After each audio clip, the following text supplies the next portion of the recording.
आप देख रहे हैं इंडिया न्यूज, आपके साथ मैं हूं Rachna Bansal. India news covid OPD में बहुत स्वागत है आपका।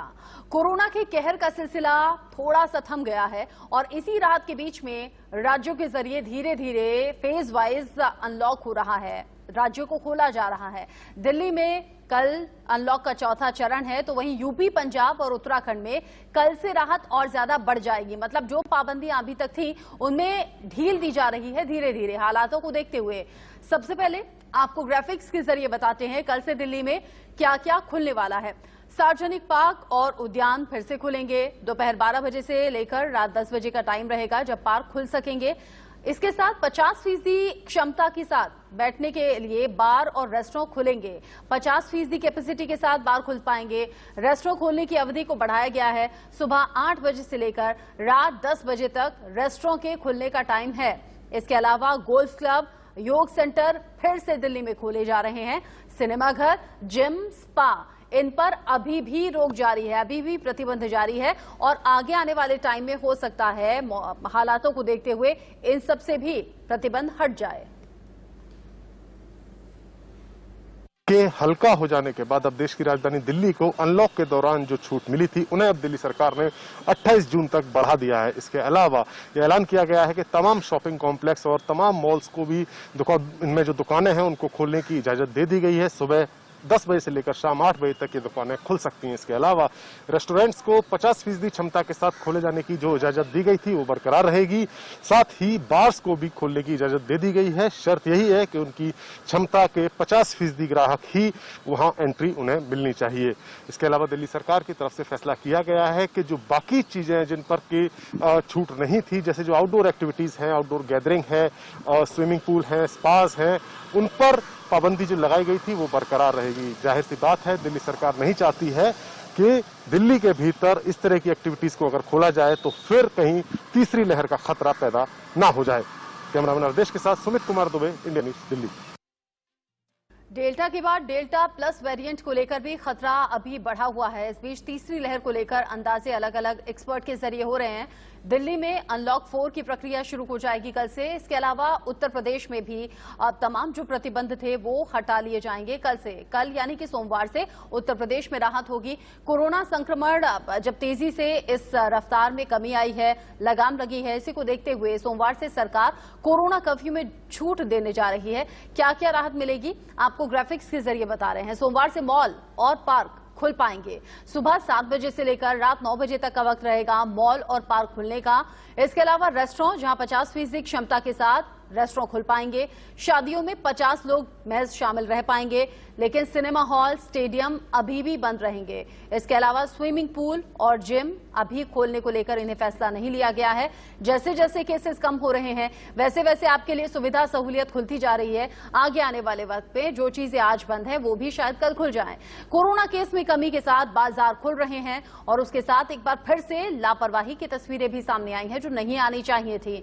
आपके टीवी स्क्रीन पर 3 तस्वीरें हैं जो बता रही हैं कैसे कोविड प्रोटोकॉल को तोड़कर लोग लापरवाही को अंजाम दे रहे हैं। कह सकते हैं कि आफत को दावत दे रहे हैं और इन्हीं हालातों में पहले भी जब लॉकडाउन खोला गया, पहली लहर के बाद लॉकडाउन में ढील दी गई और फिर दूसरी लहर का खतरा हम सभी ने देखा कितना जानलेवा रहा। अब ऐसे में जब तीसरी लहर को लेकर अनुमान है कि 6 से 8 हफ्ते में तीसरी लहर का खतरा भी बढ़ जाएगा, आ जाएगी। ऐसे में कन्नौज, मुंबई और कोलकाता की ये तस्वीरें आप देखिए जहां लोग कोरोना प्रोटोकॉल्स को भूले हुए हैं और कहीं भी मास्क और सोशल डिस्टेंसिंग लोगों में नहीं दिख रहा।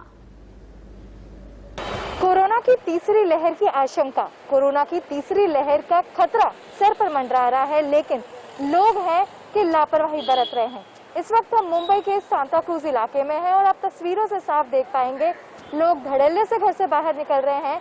मास्क का अता पता नहीं है। लोग बच्चों के साथ बाहर निकलते हैं लेकिन मास्क लगाना भूल जाते हैं और जो मास्क लगाते हैं वो भी सही ढंग से मास्क का उपयोग नहीं कर रहे हैं। बाजार तो जरूर खुल चुके हैं अनलॉक की प्रक्रिया में, लेकिन लोग जो घर से बाहर निकल रहे हैं वो खुद को भी खतरे में डाल रहे हैं और साथ में यहाँ पे जितने लोग हैं उनके आसपास उनको भी खतरे में डाल रहे हैं। लगातार कोरोना विशेषज्ञों का ये कहना है कि 2 से 4 हफ्तों में जो कोरोना वायरस की हम बात कर रहे हैं वो कभी भी आ सकती है। तीसरी लहर और घातक हो सकती है, लेकिन इसका कुछ खासा असर जो लोग बाहर आ रहे हैं उन पे पड़ता हुआ नहीं दिख रहा है। मुंबई की अगर खास करके बात की जाए तो देखिए, मुंबई में जितनी आबादी है उसके हिसाब से अब अनलॉक के चलते बहुत लोग घर से बाहर निकल रहे हैं, लेकिन लगातार यही समस्या बार बार आ रही है कि कोरोना अप्रोप्रिएट बिहेवियर का पालन नहीं हो रहा है, यहाँ पे सोशल डिस्टेंसिंग का पालन नहीं हो रहा है और यहाँ पे मास्क का उपयोग न के बराबर लोग करते नजर आ रहे हैं। कैमरा पर्सन राज शर्मा के साथ श्वेता वर्मा, इंडिया न्यूज़, मुंबई। दूसरी लहर के बीच तीसरी लहर का खतरा मंडरा रहा है, लेकिन इस दौरान एक नई आफत से लोगों का सामना भी हो रहा है। कोरोना का नया रूप डेल्टा वेरिएंट, जो पिछले सभी वेरिएंट से ज्यादा खतरनाक और घातक माना जा रहा है। देश के कई हिस्सों में डेल्टा वेरिएंट के मामले सामने आ चुके हैं। मध्य प्रदेश के शिवपुरी में 4 लोगों में डेल्टा प्लस वेरिएंट के केसेस मिले हैं। इसके बाद कहा यह जा रहा है कि खतरा और बढ़ेगा, तीसरी लहर और ज्यादा खतरनाक होगी। कोरोना की दूसरी लहर शिवपुरी के लिए बहुत संक्रामक और उसमें पिछली लहर की अपेक्षा मृत्यु का आंकड़ा भी जब बहुत बढ़ता चला गया एवं उसमें कुछ यंगस्टर्स की भी मौत हुई, जवान लोगों की, तो हमें ऐसा लगा कि कुछ कारण पिछले वायरस की अपेक्षा अलग होना चाहिए। ऐसी स्थिति में जांच कराई गई थी जिसमें लैब से डेल्टा वायरस की पुष्टि हुई है। अनलॉक के दौरान लापरवाही अगर हो रही है तो क्या वही तीसरी लहर के तौर पर अब खतरे की तरह हमारे सामने आएगी? बात हम करेंगे। डॉक्टर यश हमारे साथ जुड़े हुए हैं, डॉक्टर रवि मलिक भी हमारे साथ हैं। दोनों जाने माने डॉक्टर्स हैं और एक्सपर्ट के तौर पर हमें सलाह भी देंगे, हमारे दर्शकों को जानकारी भी देंगे। साथ ही दर्शकों से हम कह रहे हैं, अगर आपका भी कोई भी सवाल है आप हमें पूछ सकते हैं। डॉक्टर्स के जरिए हम आपके सवालों का जवाब आप तक पहुंचाएंगे। डॉक्टर रवि मलिक, जब दूसरी लहर करीब करीब खत्म हो रही है, केसेस बहुत ज्यादा कम हो गए हैं, राहत की भी बात है, और इसीलिए अब देश अनलॉक की तरफ बढ़ रहा है। कई जगह बहुत ज्यादा राहत दे दी गई है, कई जगह अभी थोड़ी पाबंदियां बाकी हैं, लेकिन अनलॉक में जो लापरवाही हम देख रहे हैं, क्या इसी का नतीजा होगा तीसरी लहर? बिल्कुल, इसका काफी ज्यादा खामियाजा हमारे को भुगतना पड़ सकता है, जिसमें कि मैं बताना चाहूं कि ये काफी ज्यादा हमारे को नुकसानदेह कर सकती है। जैसे कि मैं भी देख रहा हूं, आप भी देख रहे हैं, जब से अनलॉक की प्रक्रिया खत्म हुई है, लोग जो है कोविड अप्रोप्रिएट बिहेवियर को कुछ लोग तो फॉलो कर रहे हैं, कुछ बिल्कुल फॉलो नहीं कर रहे हैं। ये अपने आप के साथ में भी अपने आप को भी वो खतरे में डाल रहे हैं, अपने बच्चों को भी खतरे में डाल रहे हैं, सोसाइटी को भी खतरे में डाल रहे हैं। मैं इनको आगाह करना चाहूंगा, पिछले गत 24 घंटे में भी हमने 3400 मृत्यु हुई है हमारे इसमें, जो कि बहुत ज्यादा है। 3400 मृत्यु का आंकड़ा बहुत ज्यादा है और लगातार इतनी मृत्यु हो रही है पिछले कितने ही दिनों से, बल्कि महीनों से इतनी मृत्यु हो रही है हमारे देश में। तो अब जीरो टॉलरेंस होनी चाहिए मृत्यु के लिए। और कोविड अप्रोप्रिएट बिहेवियर, मैं तो यहां तक कहना चाहूंगा कि जो कोविड अप्रोप्रिएट बिहेवियर को फॉलो नहीं कर रहा है उसके खिलाफ में सख्त कदम उठाने चाहिए। वो न केवल अपनी जान को खतरे में डाल रहा है, वो बाकी सबकी भी जान को खतरे में डाल रहा है। तो ये एक बहुत इंपॉर्टेंट चीज है। दूसरी चीज मैं ये भी विनम्र विनती सबसे करना चाहूंगा कि वैक्सीनेशन जरूर लगवा लें।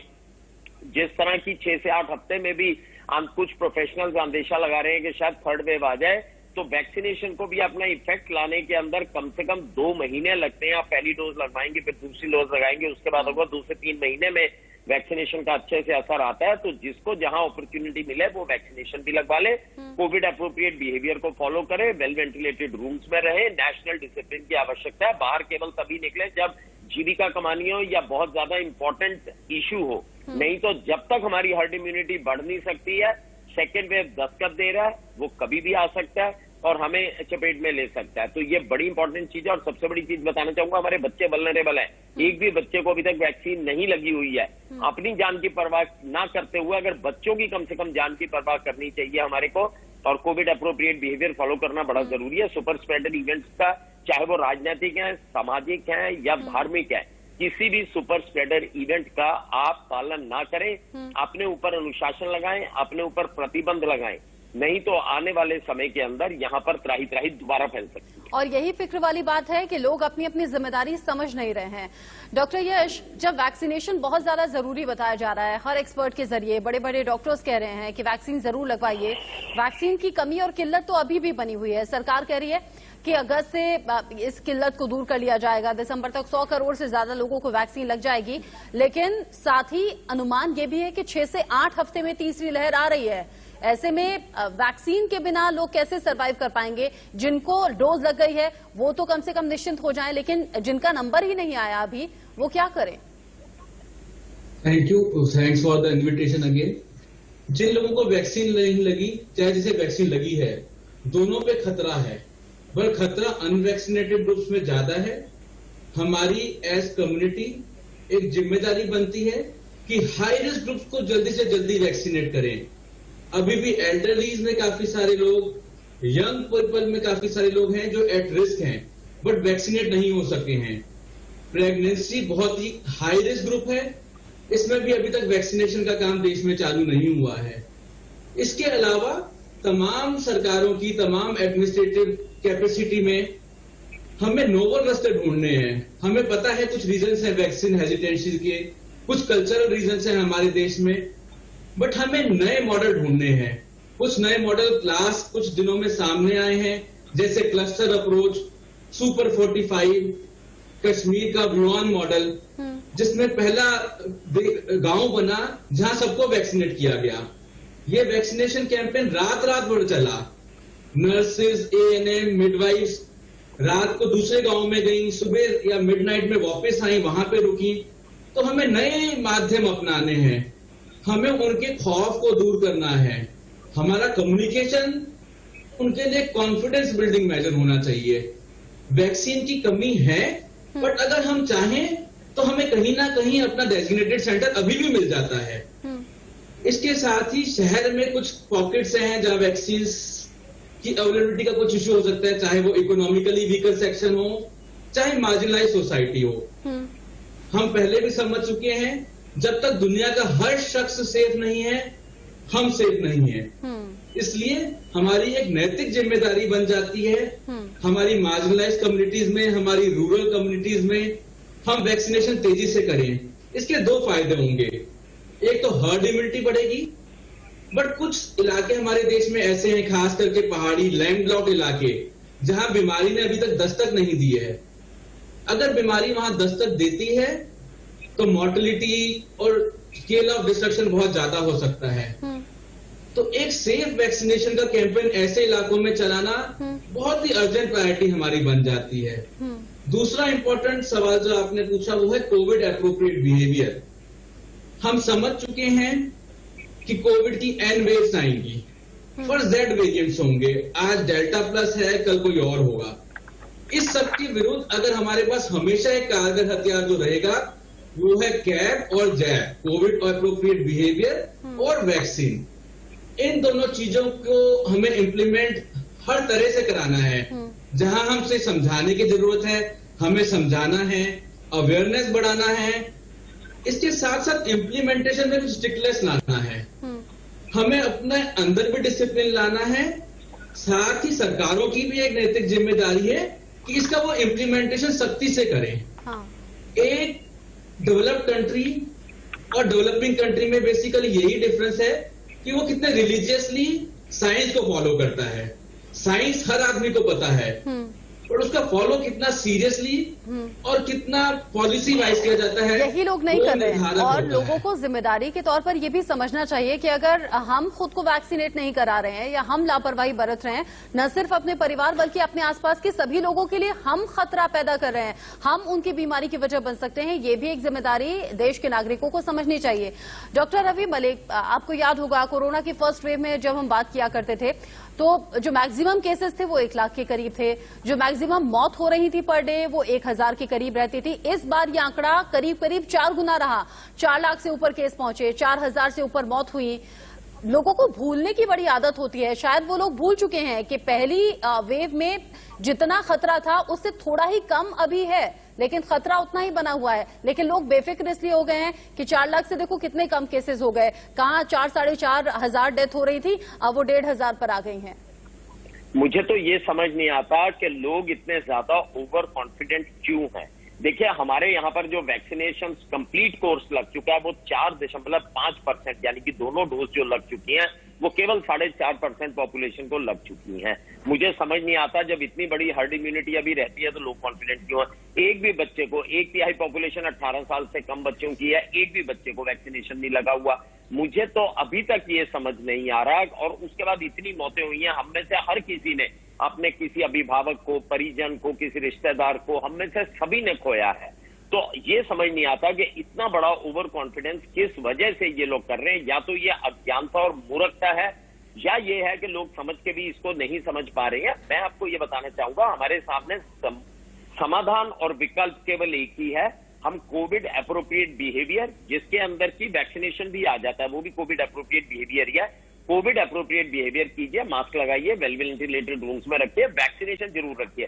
क्योंकि मैं वैक्सीनेशन का सेंटर भी चलाता हूं, मैं 2-3 चीजें बताना चाहूंगा। नंबर 1, वैक्सीन का कोई भ्रम ना आप रखिए, वैक्सीन बड़ी सेफ है। हमारे देश के अंदर 28 करोड़ के लगभग वैक्सीन दे दी है, एक की भी मृत्यु नहीं हुई, जो कि डायरेक्टली वैक्सीन से की जाए तो ये सेफ वैक्सीन है।